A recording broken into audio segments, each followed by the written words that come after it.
My dear friends, change is something that varies for each individual.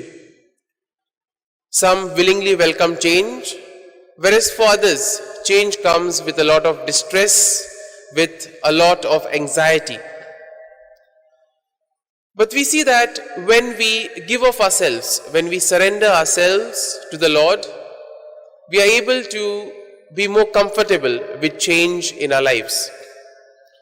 And therefore, in both the readings of today, we see exactly how the lives of these two women, that is Hannah and Mary, had changed.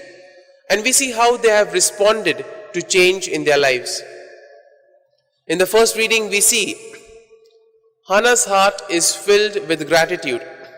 She prayed for a son and she was given.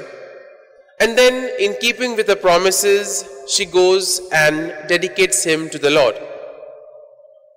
And therefore we see that this self-giving, when we give of ourselves to the Lord, when we give of ourselves to others, those around us, there's always much more that we gain in life, more graces and more blessings from the Lord. And when we turn our attention to the gospel passage of today, we see that Mary expresses her sentiments. We too see that Mary had to undergo a lot of change in her life. When the angel announced that she would be the mother of God, there would have been a lot of things going on in her mind. But we see that she surrenders everything to the Lord. She places herself in the hands of the Lord. And that is why this prayer becomes so meaningful, because it comes from the core of her heart. And therefore it speaks of, first and foremost, of her lowly state, tells of her humility, that she feels that she is indeed graced to become the mother of God. Another important sentiment that arises in Mary's prayer is that of how the Lord cares for each and every one of us.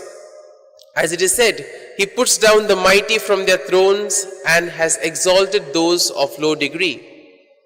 And that is why we see that when we wholeheartedly offer ourselves to the Lord, when we go to Him without any malice, without any intention, the Lord gives us His grace and He allows us to do His will. And at last we see that Mary also recognizes the mercy of the Lord, that the Lord always keeps His promises. That is why whenever we are faced with challenges, when we find ourselves low, filled with anxiety, worries, it is only the Lord who can guide us.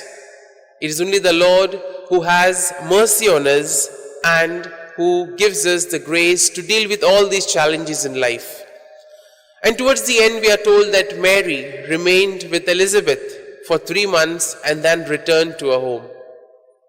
And as we near the coming of Christ, as we prepare our hearts to welcome Jesus, we pray for this grace that we too may imbibe these qualities of Mary: humility, self-giving, and simplicity, so that we too may be able to become worthy witnesses of Christ and help His work of building the kingdom of God on earth.